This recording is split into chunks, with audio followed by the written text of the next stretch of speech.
Very much. We'll now get ready to move on to oral questions put by members to ministers. The Honourable Leader of the Official Opposition. Thank you, Mr. Speaker. Yesterday we asked the Premier why his government was so slow to implement recommendations on bullying.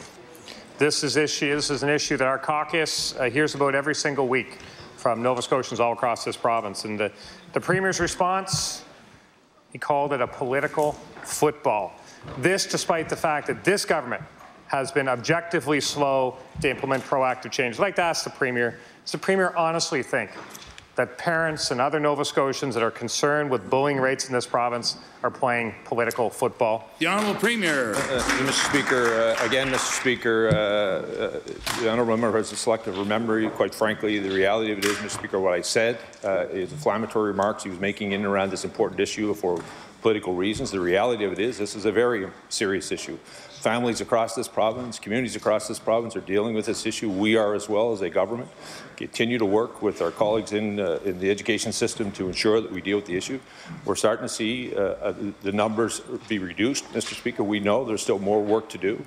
No child should be going to school, Mr. Speaker, feeling afraid, and we're going to continue to do that. But let me be clear, I never said that parents across this province or children who are being bullied, Mr. Speaker, are using this for anything else other than wanting to shed light on the fact and wanting support, and that's what we're trying to do. The Honourable Leader of the Official Opposition. That's the reality right there. That's the reality. Those parents want to shed light on it. That's what we're doing in this House when we bring these issues to the floor of this House. But whenever the Premier is questioned or challenged, he dismisses or ignores. When Nova Scotians look to this House for answers, why they can't get an ambulance or why they can't find a long-term care bed for their parents, we give them a voice. We're bringing those issues to the floor of the legislature, but the Premier's response is irritation. He brushes it off. He doesn't have time for those voices, Mr. Speaker. Our Nova Scotians that need a family doctor, need access to primary care, need an ambulance, need mental health supports, are they just playing political football, Premier? The Honourable Premier. Mr. Speaker, the Honourable Member demonstrates, Mr. Speaker, why I talked about his inflammatory language. I don't question the Honourable Member's integrity about the issues he brings to this floor, nor do I question the concerns that Nova Scotians bring to things. What he does every time he stands in the House, he questions whether the motives of our government not responding to issues. The fact of the matter is what I said to him. The data demonstrates we've continued to respond to this issue. We know there's more work to do. This is a very serious issue, Mr. Speaker. We continue to make sure that we make improvements, provide supports, so that we can deal with this. This has come up in the House many times. We've talked about technological change, which is coming fast and furious every day, where our children are being exposed online, Mr. Speaker. Very different for to be able to deal with that. It requires all of us to be part of that. What I've said, though, let me be clear about this, Mr. Speaker. We have continued to take this issue seriously and will continue to do so, and we'll work with families, Mr. Speaker, our communities across this province. But it's not just in our education system, Mr. Speaker. It's a broader societal conversation that has to happen. The Honourable Leader of the Official Opposition. Thank you, Mr. Speaker. Taking the issue seriously means listening to those voices, even those voices that the Premier might not want to hear. A headline dated September 20, 2018 states, Premier defends right to ignore requests from Privacy Commissioner. Nova Scotians are used to this Premier defending his right to ignore certain issues. Ministers using private email, don't care. FOIPOP requests jammed with pages and pages of blacked out information, don't care. Privacy Commissioner sees no legal reason to withhold information, don't care. This is not just us, Mr. Speaker. This is the voices of everyday Nova Scotians. It's the voices of the media working to hold the government accountable. People who dare disagree with this government, he doesn't care. He doesn't want to hear from them. My question for the Premier is, does the Premier think that Nova Scotians have the right to ask what happened to his promise of the most open and transparent province in Canada, or are those people just playing political football? The Honourable Premier. Thank you, Mr. Speaker. I want to thank the Honourable Member for the question. I want to tell him I continue to hear and listen to Nova Scotians, Mr. Speaker. The Honourable Member would know he's been here since 2013. He would know, Mr. Speaker, when you're in government, sometimes you make decisions. Everyone doesn't always agree with you. The reality is that doesn't mean we weren't listening, that we didn't hear them. He would know many times we made adjustments to legislation based on the fact that we've heard from citizens across this province. He would know amendments we've made to bills that reflected what we have heard. Other times, Mr. Speaker, we continue to move forward to provide a good government that reflects the realities of what we're hearing from Nova Scotians. Mr. Speaker, he would know since 2013 we've almost had a 20% increase in our budget because people have told us that is an important part in the health budget. He would also know, Mr. Speaker, we continue to invest in public education, almost 30% increase in public education to deal with some of the very issues that the honourable member is referring to. We'll continue to do that, Mr. Speaker. And Mr. Speaker, I want to tell the honourable member I've been here since 2003 and never once have I been asked by the Speaker of this House to apologize for misleading the House. That's right. The honourable Leader of the New Democratic Party.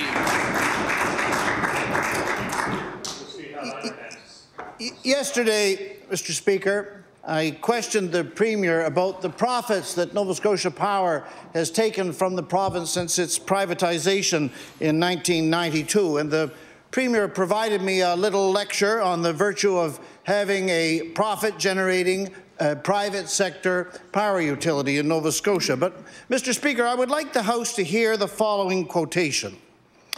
Each year, more than $100 million from power customers in Nova Scotia leaves this province to be invested by Emera outside of our province. It is time to find a fair balance between shareholders and Nova Scotians struggling to pay their power bills, unquote. Does the Premier remember writing these words in 2012? The Honourable Premier. Mr. Speaker, I sure do.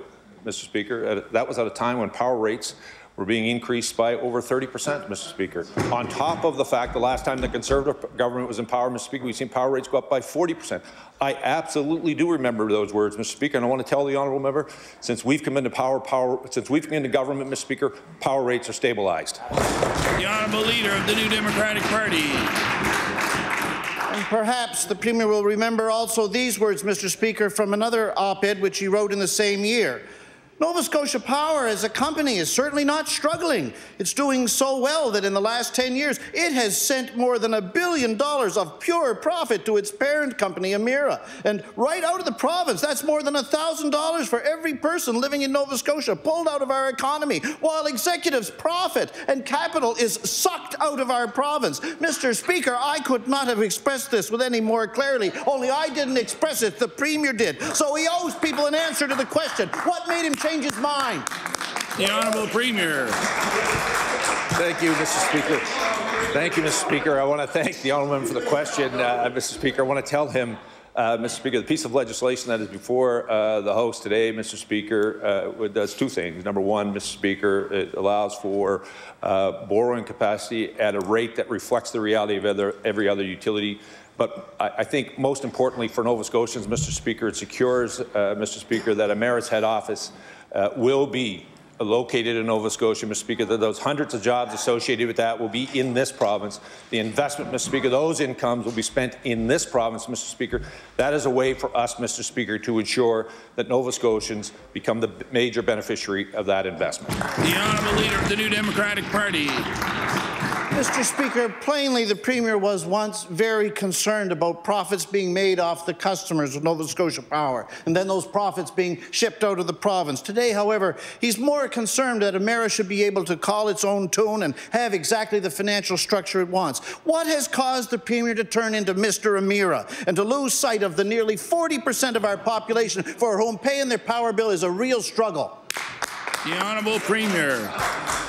Speaker, I want to thank the honourable member for his question, Mr. Speaker. What I want to tell the honourable member, in 2012 and 2013, I, like many Nova Scotians, Mr. Speaker, were offended by the fact that consecutive governments allowed power rates to escalate at 40 to 30% in their terms. I want to tell the honourable member that when Nova Scotians elected this government, Mr. Speaker, they had a government that was going to ensure their power rates didn't escalate like they did under previous governments. The honourable member for Cole Harbour, Eastern Passage. Thank you, Mr. Speaker. Nova Scotians believe that anti-bullying leadership starts at the top. So let's look at what that looks like here in our province. The Premier has decided that the conduct of members of his cabinet is the Speaker's responsibility, not his. The fact is that we called for an investigation into the conduct of a cabinet minister, and it was this Premier, this caucus, that used its majority to shut it down, not you, Mr. Speaker. We all recall a number of years ago when a member of the Premier's staff was found guilty of intimate partner violence. That person was fired not because of the violence, but because he didn't tell the Premier about it, and I'll table that article to that effect. He was fired not because of the assault, but because the story got out, and I'll table that article as well. My question for the Premier: when that assault happened, he got the details and eventually did the right thing. Why won't the Premier, in this case, do the same thing now and call the former members? The Honourable Premier. Mr. Speaker, again, I want to thank the Honourable for the question. Mr. Speaker, as you know, I was CC'd on a letter that was sent to you, Mr. Speaker, detailing experiences former members had in this House. You'd also know, Mr. Speaker, that letter contained information that was pertaining to me. The reality of it is, Mr. Speaker, at no time was I told, Mr. Speaker, that any member of our team had physical contact with anyone. I want to assure the Honourable member I had. The member would, and so would all Nova Scotians know, that I had would have received that information, and I can tell you, Mr. Speaker, I had not. The Honourable Member for Cole Harbour Eastern Passage. Mr. Speaker, every time somebody on the opposite side tells me they want to reassure me, it's odd that I'm not reassured. Mr. Speaker, the reality is that an allegation was made. The minister responsible for creating that situation said in this House that he would welcome an investigation, but this government voted down the opportunity to get the facts out. In the most recent incident, the Premier claims that he went through all of his old correspondence and couldn't find anything. Frankly, who cares? The issue is whether he's going to take this situation seriously now. I wonder if he did his research to actually find the facts, or just to determine if he was personally going to be embarrassed, like the last time the Premier faced a question of integrity. If it's the facts he wants, he can just call the former members. My question to the Premier is, I would prefer to think that doing the right thing matters the most. Will the Premier, does he believe that the conduct of his caucus members is his responsibility, yes or no? The Honourable Premier. Thank you, Mr. Speaker. I want to thank the Honourable Member for her question. Mr. Speaker, very proud of the men and women who have joined me in this journey of elected office. I'm proud of the fact that I've elected more women than any other Premier in the history of this province. I'm proud of the fact, Mr. Speaker, that I've appointed more women to the Executive Council than any other Premier in the history of this province. I'm proud of the fact, Mr. Speaker, we currently have gender parity on the bench today, Mr. Speaker, because when I had an opportunity to make appointments to the bench, Mr. Speaker, I made sure, Mr. Speaker, that our daughters recognized they could aspire to the highest courts in the province, just like our sons could, Mr. Speaker. And I want to assure the Honourable Member, we made sure that minorities also saw themselves sitting on the family and provincial court benches, Mr. Speaker. That's what you do, Mr. Speaker, when you care. That's what you do when you're open and transparent, Mr. Speaker. And I want to thank our members for continuing to work with us to ensure that we provide a government that reflects Nova Scotia. The Honourable Member for Truro, Bible Hill, Millbrook, Salmon River. Mr. Speaker, my question today is for the Minister of Environment. Yesterday, the RCMP arrested 3 Mi'kmaq grandmothers near the Alton Gas project. And this, Mr. Speaker, is where the Minister of Environment's disregard for treaty rights has led us to arrests of women who are just trying to protect the Shubenacadie River. It's not right, it's not fair, and it's not just. So, does the minister acknowledge that these arrests are the result of her government's failure to adequately consult Indigenous people? The Honourable Minister of the Environment. Thank you, Mr. Speaker, and I'm very pleased today to rise to speak on this and set the record straight on this. The results yesterday were about the protesters going against a legal injunction. This is about the courts, and this is about the police and Alton Gas. The province does not have a role in this, Mr. Speaker. Thank you. The Honourable Member for Truro, Bible Hill, Millbrook, Salmon River. Mr. Speaker, this outcome was not how things had to happen. There was another path, a path of what we call true reconciliation, a path of justice. But instead, the minister has once again sided with corporate interests over the interests of the people. Mr. Speaker, we are never going to get to the place that we need to be in terms of reconciliation like this. We're never going to address the past around the treatment of Indigenous peoples if the response to concerns about this project is to arrest grandmothers just just trying to protect their Mi'kmaq territory and a sacred river. So my question to the minister is this: will she intervene and try to find a solution that respects treaty rights? The Honourable Minister of the Environment. Okay, thank you, and I want to thank the honourable member for this question, and certainly want to respect the grandmothers that are taking this action on the river. We have many grandmothers in this house as well too, and we know that grandmothers can be a force to be reckoned with. Beyond that, certainly with the new AI results, the industrial approval results, there were some amendments made to that based on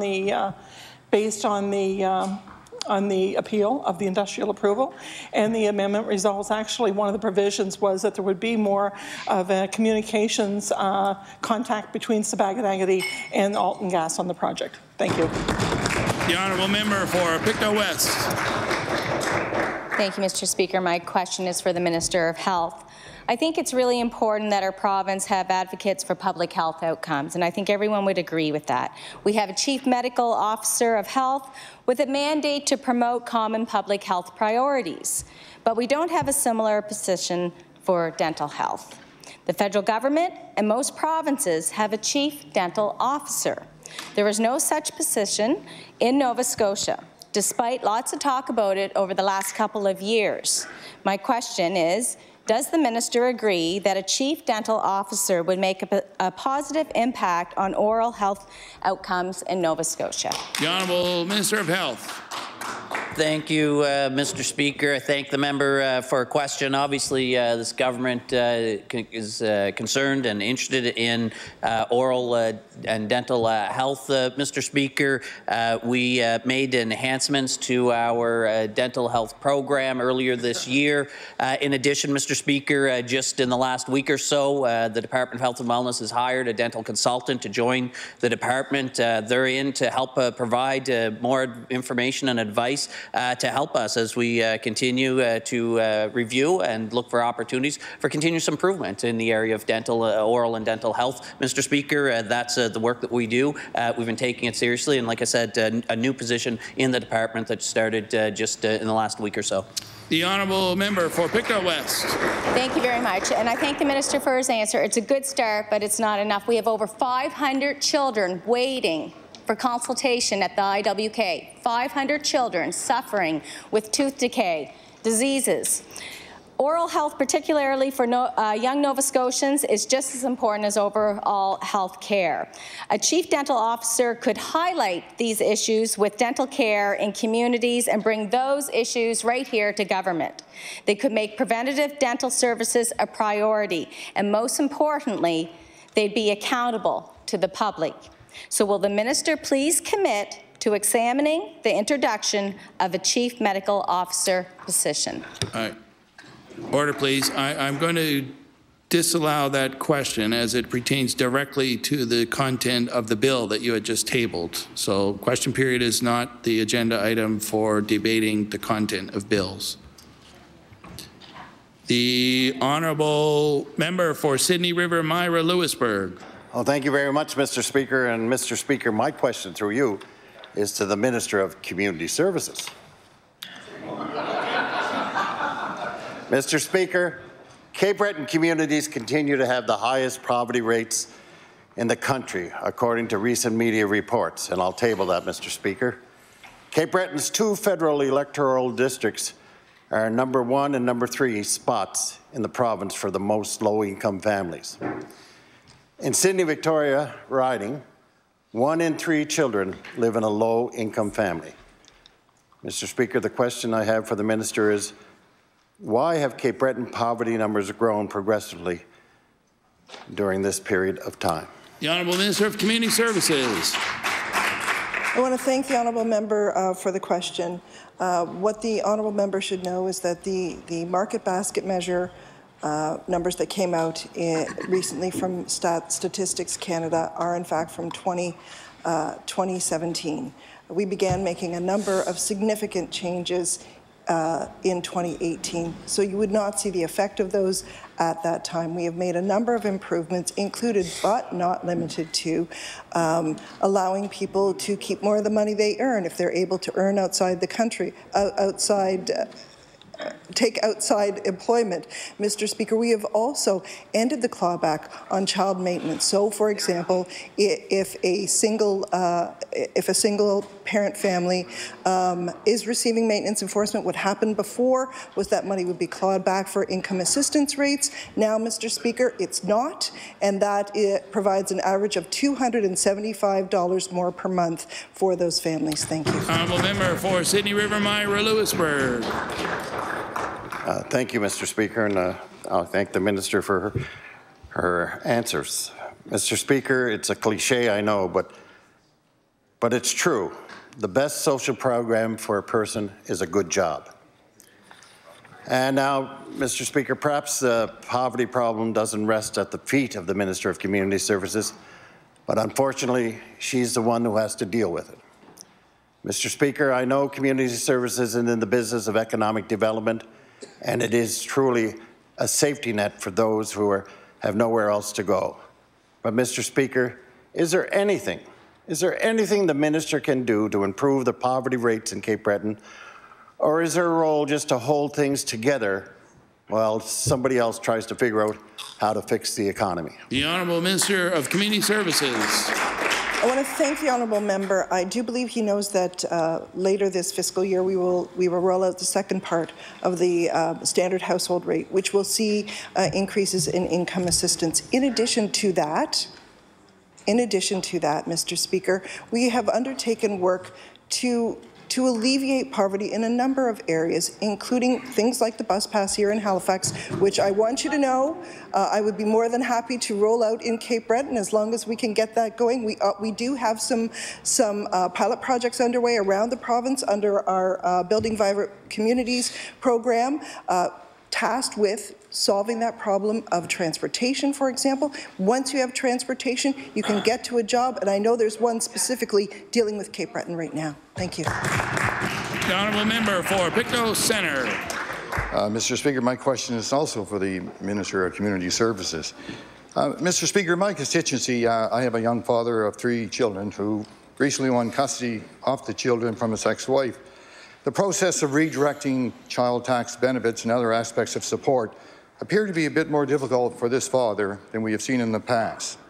However, the following is what I find confusing. The father was advised through our local DCS office that money borrowed from family and friends for the necessities of life was levied against him as debt, even though he could prove the funds were repaid. This made him ineligible for income assistance for the month of April. My question to the Minister, is the Minister aware of this policy where an individual forced to borrow in the struggle to provide for their children is used in essence against the individual as a source of income? The Honourable Minister of Community Services. I want to thank the honourable member for the question, as he knows that I'm not able to deal with individual cases here in the House, often because I don't have all the details as we are discussing in the House. But if he would like to speak to me about it later or speak to my executive assistant, we'd be more than happy to sit down with him and see how we can assist. Thank you. The honourable member for Pictou Centre. Thank you, Mr. Speaker. Mr. Speaker, this constituent's young children have been through incredibly difficult situations, and they are finally settled with their father. He reports they are all going to the same school, and they are showing signs of actually being happy and safe. With the delay in retroactive child tax benefits and finding that he was not eligible for any assistance through DCS, his father is struggling to provide the necessities of life and is truly afraid of having his children taken in return to the custody of the department. My question to the Minister, will the Minister commit to reviewing this policy, a policy that is putting these 3 children and perhaps others in peril? The Honourable Minister of Community Services. I want to thank the honourable member for the question. I know that he has great concern for the families in his community, and I am more than happy to have our staff sit down with him and review the case. Thank you. The Honourable Leader of the New Democratic Party. Thank you. My question is for the Premier. The Human Rights Commission Street Checks report was released over 2 weeks ago, and was an overdue affirmation of the black community's long-standing position that street checks are discriminatory. Dr. Wortley's report says, in fact, that police engage in forms of statistical discrimination that can have a profound impact on policing outcomes. Mr. Speaker, the Charter of Rights and Freedoms is very clear. Every individual is equal before and under the law without discrimination based on race. So I want to ask the Premier of the province, does he agree that the practice of street checks here is a violation of the charter rights of the black community of Nova Scotia? The Honourable Premier. Mr. Speaker, I want to thank the Honourable for the question. Mr. Speaker, when the report was issued, the Minister of Justice sent directives to law enforcement agencies across our province that street checks should not be a matter of course and as part of going through the regular routine of policing. He also said that he would do further analysis that's ongoing, and I know the Minister of Justice, who has been out meeting with members of the community, Mr. Speaker, will have more to say on this issue. The Honourable Leader of the New Democratic Party.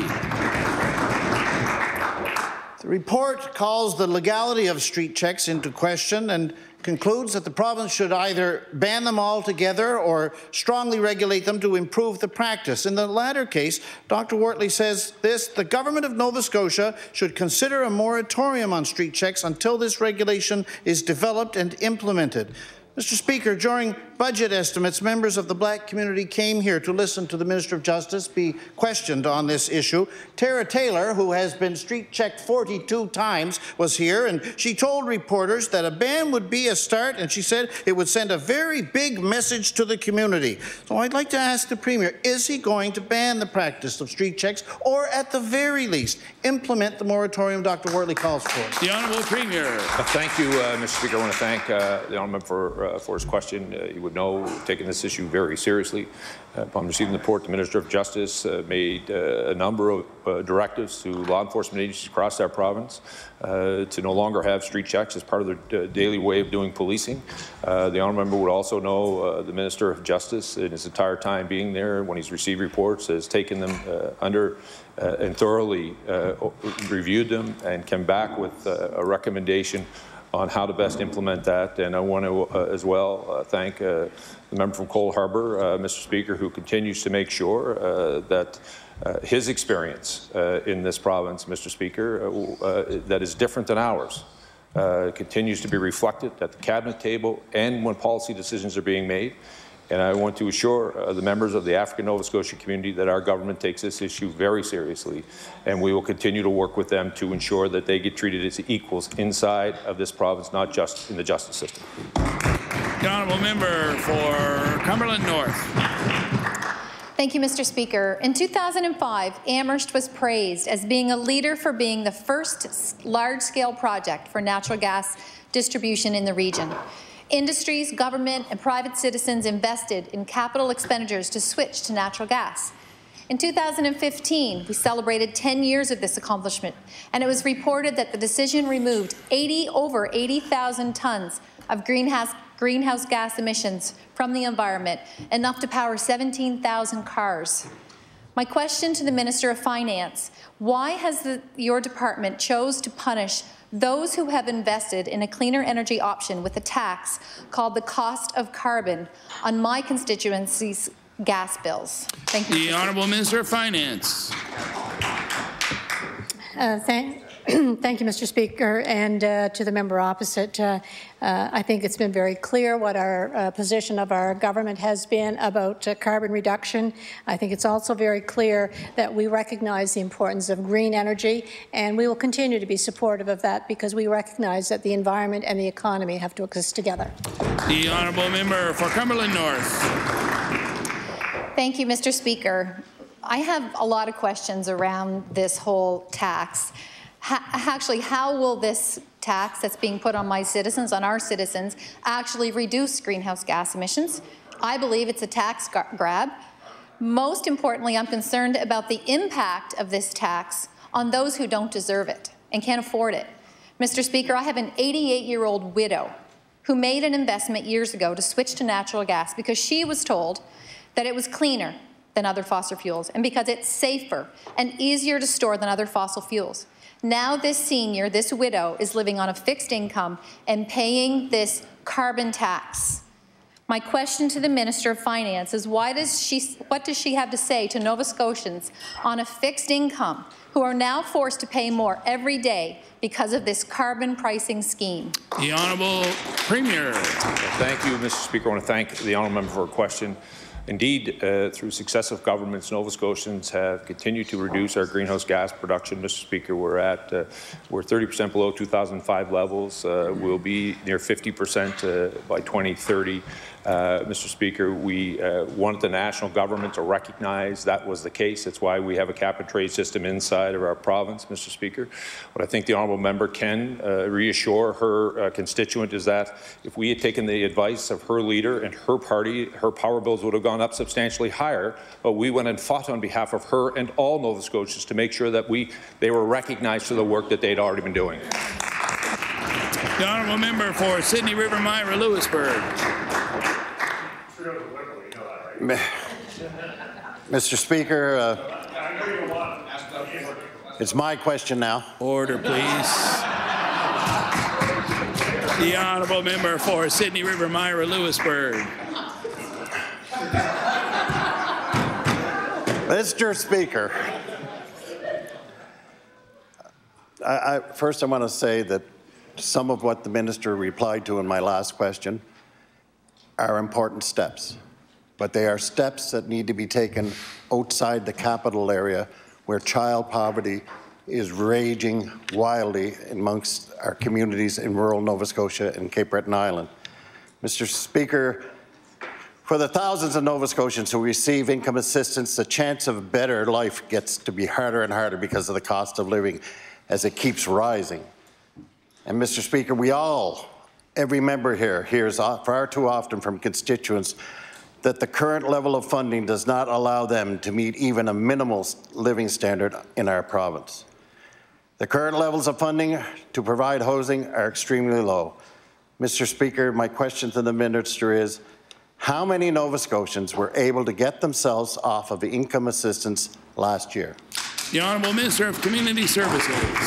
I want to thank the honourable member for that question. I actually don't have the number with me. I can assure him that our caseload does continue to decline. It has been a year-over-year decline, but I actually do not have the number with me. Thank you. The Honourable Member for Sydney River Myra Lewisburg.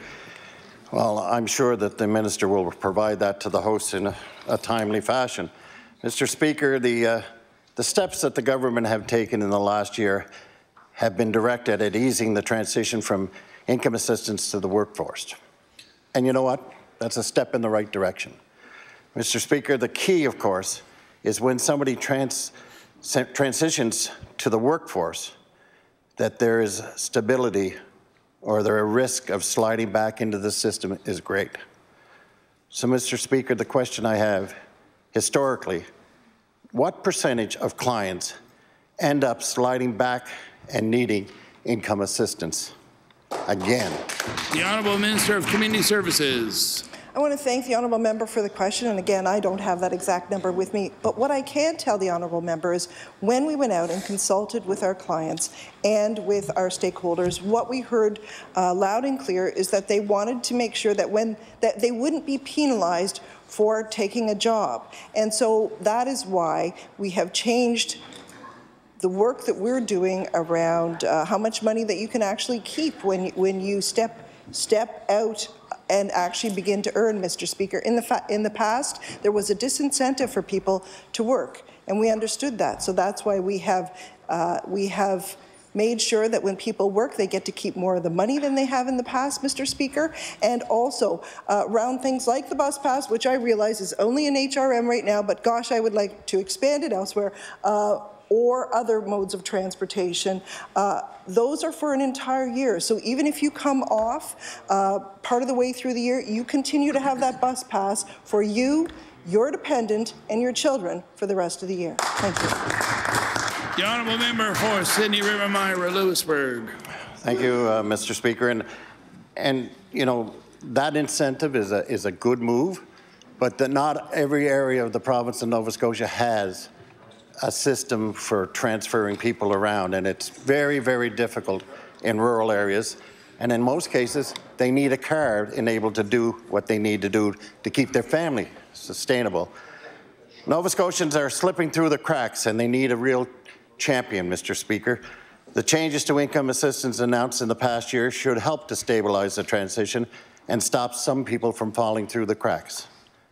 But the question is whether the changes will have that desired effect and reduce the percentage of clients who again find themselves on income assistance. Mr. Speaker, I want to ask the Minister, does the Minister have a target reduction that would determine whether the program is being successful? The Honourable Minister of Community Services. I want to thank the honourable member for the question. In fact, what we're in the process of doing is building a poverty reduction blueprint. So this is a 5-year program. We are rolling it out over a number of years. We are looking right now at the results of the first 2 years to see what are the promising practices. I would also note that it's not just at DCS, as the honourable member has noted, that we have in fact taken steps that will help reduce the cost of living or improve the standard of living for people. So, for example, the pre-primary program, which my colleague just announced, I think 83 more classrooms yesterday, that is something that assists families who are... If the honourable member for Cape Breton Centre would please let me finish, I would really appreciate it, because this is the 5th time the honourable member has interrupted me so far. I would also note we have also increased the number of daycare spaces. We have breakfast programs at 93% of the schools throughout the province, Mr. Speaker. And at DCS, we also have programs for young people to make sure that they don't attach to the system, particularly those who have grown up in the system. Thank you. The honourable member for Sydney River Myra Lewisburg. Mr. Speaker, the thing that we all need to remember is people need help today. It's the same as the announcement that was made in Sydney about the hospitals. People made noise about that, but they made noise because they don't have a doctor today. We can't live 2 years, 3 years, 5 years in the future. People need to live today. They need the support of their government today, Mr. Speaker. Now, we know there are two sides to any employment equation, the employer and the employee. And I know the government has worked at transitioning potential employees and will even decrease the support of those who aren't actively seeking employment. I wonder if enough is being done on the employer side to make income assistance clients an attractive hire. So does the government offer any incentives to employers if they hire a client who is on income assistance? The Honourable Minister of Community Services. What I can tell the honourable member is there are a number of programs that we have where we have worked with employers in certain specific sectors of the economy that are looking for employees. So, for example, we had over the last summer, for example, we had young people working in the agricultural sector.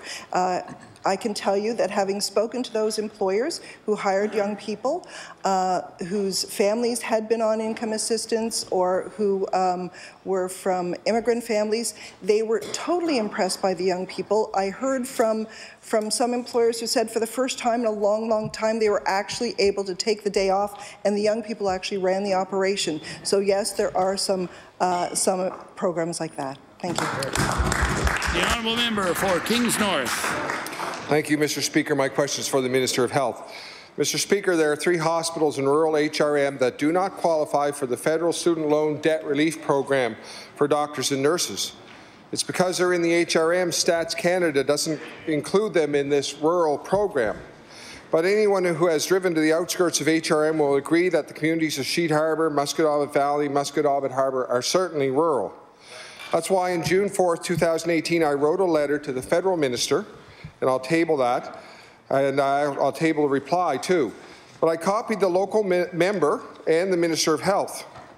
I know this is a federal issue, but the delivery of health care and doctor and nurse recruitment is definitely a provincial issue. So my question for the Minister of Health is this. Knowing there's ongoing issues with both doctor and nurse recruitment and how severely this disadvantages these 3 busy hospitals, what action has the Minister taken to change this? The Honourable Minister of Health. Thank you, Mr. Speaker. I thank the member for raising the question. I believe this was a question that came up earlier in the week as well. As I'd indicated at that time, Mr. Speaker, I have spoken with members of the federal government on this topic in the past to bring these concerns, to bring to their attention the geographic realization of the HRM municipality. And Mr. Speaker, although the members made reference to his own correspondence with the federal government, I know some of my colleagues, including you, Mr. Speaker, on behalf of your constituents in the Eastern Shore, brought that very thing to the attention of the federal government as well. The honourable member for Kings North. Mr. Speaker, I'd like to thank the Minister for that answer. Mr. Speaker, the local MLA is a cabinet minister in this government. The local MP is a government member. Federally and provincially, the ministers are in government. According to an article posted today by the Eastern Shore Cooperator, which I'll table, the change could easily be made by Stats Canada. All that has to happen was for someone to ask. Apparently, that's never happened. If this absurdity continues of this area being considered urban, it's simply because of a lack of effort. So my question to the Minister is, will he commit to working with his federal counterparts to get this program changed so these hospitals can use this program to help them recruit doctors and nurses? The Honourable Minister of Health. Thank you, Mr. Speaker. As I've already mentioned, we have heard the concerns, and we recognize, obviously, the geographic structure and the rural nature of these communities. That's why we've already brought these concerns to the attention. We've highlighted that HRM is not just the largest urban part of the province, Mr. Speaker, but it also represents the largest rural population in the province of Nova Scotia, Mr. Speaker. So we've already been doing that, Mr. Speaker. In addition to that, though, we continue to work within our own jurisdiction to modify and enhance our recruitment and retention programs for the province of Nova Scotia, right across this province, Mr. Speaker. So we're working both with our federal partners and within our own jurisdiction to take steps to improve recruitment and retention of medical professionals. The honourable member for Dartmouth North. Mr. Speaker, my question is for the Minister of Transportation and Infrastructure Renewal. On the evening of November 30th, 2018, 60-year-old Glenn Strite was killed on Lower Sackville's busiest traffic artery after being struck by 2 vehicles. His body lay under an overpass and between 2 highway ramps, funneling traffic on and off Highway 101. Mr. Strite was returning home from work and on his way home to the Sackville Manor Mobile Home Park, just a few minutes' walk from where he died. He was the second pedestrian killed at that location in the last 10 years. Mr. Speaker, I'd like to ask the Minister, can he indicate whether or not there is money in this year's budget to build a pedway so that local residents can get to work, school and other commitments without putting their lives on the line? The Honourable Minister of Transportation. Thank you very much, Mr. Speaker, and I thank the member opposite for the question. In terms of safety, it's the highest priority in our department, and our officials are working constantly to improve the safety issues there. This is a sort of a difficult circumstance in that the real pedestrian responsibility lies with the local jurisdiction, the local municipality. Pedestrian pedways are their responsibility to construct. We are working with them, with HRM on that particular location to come up with a solution that will alleviate some of the danger that may exist there. Thank you. The honourable member for Dartmouth North. Mr. Speaker, I appreciate those efforts, but action needs to be taken now. People who live in this neighbourhood believe that the department isn't acting quickly enough or acting at all to fix this problem because they're not worried about public outcry from residents. I'd like to table a quote from local resident Holly Gallant. She says, "They see us as just trailer park residents, but I think if we were a higher-end, upper-class neighbourhood, this wouldn't be an issue. They wouldn't be waiting for someone else to be killed."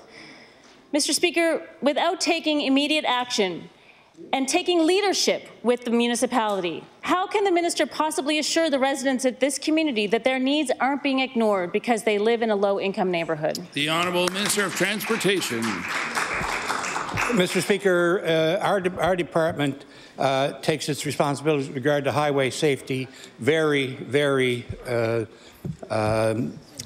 we don't mess around with that at all, and we don't see the issues of neighborhood or that sort of thing. Our responsibility is for the right-of-ways that exist, and the responsibility of the local municipalities to determine the zoning and where these properties grow over time. Sometimes they come in after highway infrastructure is in place, but rest assured, we are doing everything we can, working with the municipality to effect some changes in that area.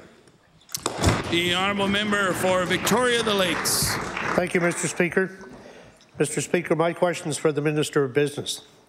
There's a group of former DevCo workers who have developed lifelong and potentially terminal diseases after working underground.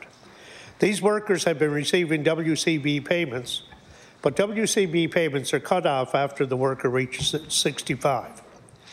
These workers have been looking for an extension of these benefits past 65, but have been unsuccessful thus far.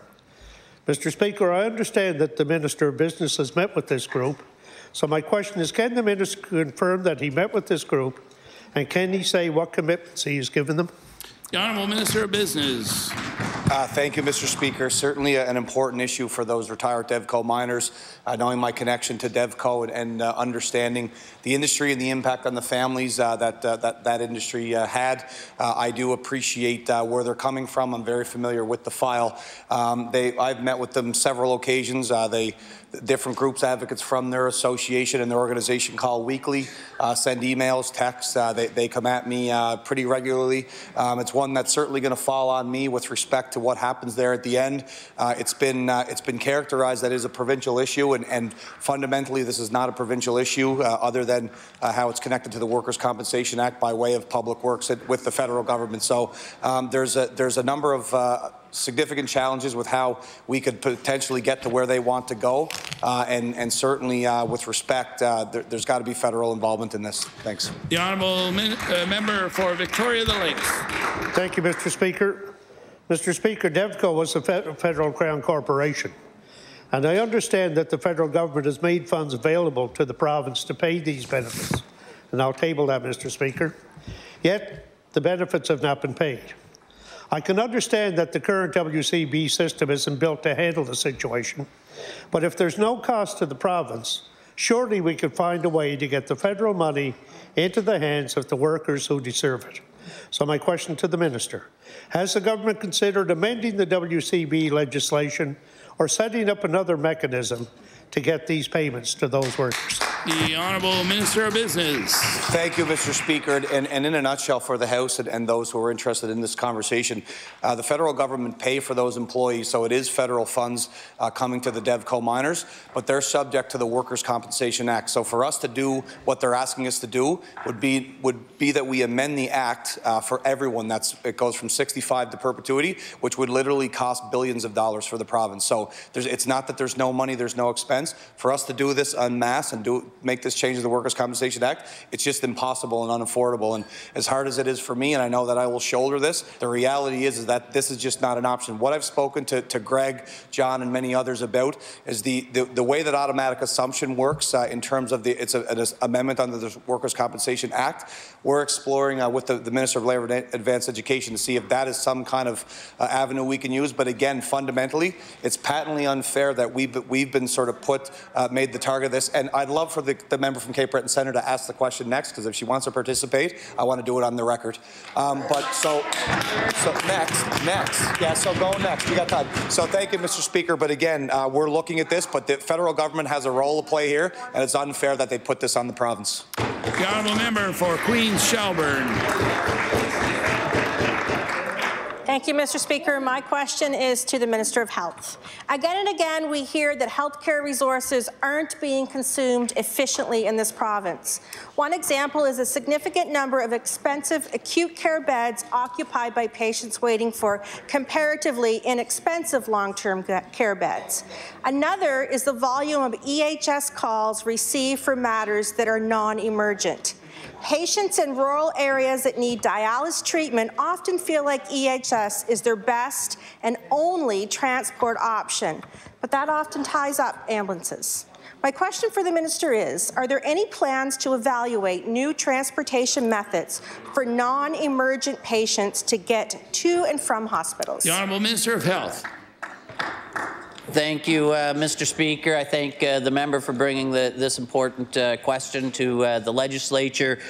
Indeed, the member, I believe all members of the legislature would be aware, we do have a review ongoing of the EHS system, which includes all aspects of, Mr. Speaker, of our ambulance system. The member correctly identified that in addition to emergency responses that our EHS paramedics provide, there are elements of patient transfers that do take place. There's already, in some areas, separate staffing model and equipment that's used for non-urgent medical or critical patient transfers. So it's not always your emergency ambulance that's being used for those services already. The Honourable Member for Queen Shelburne.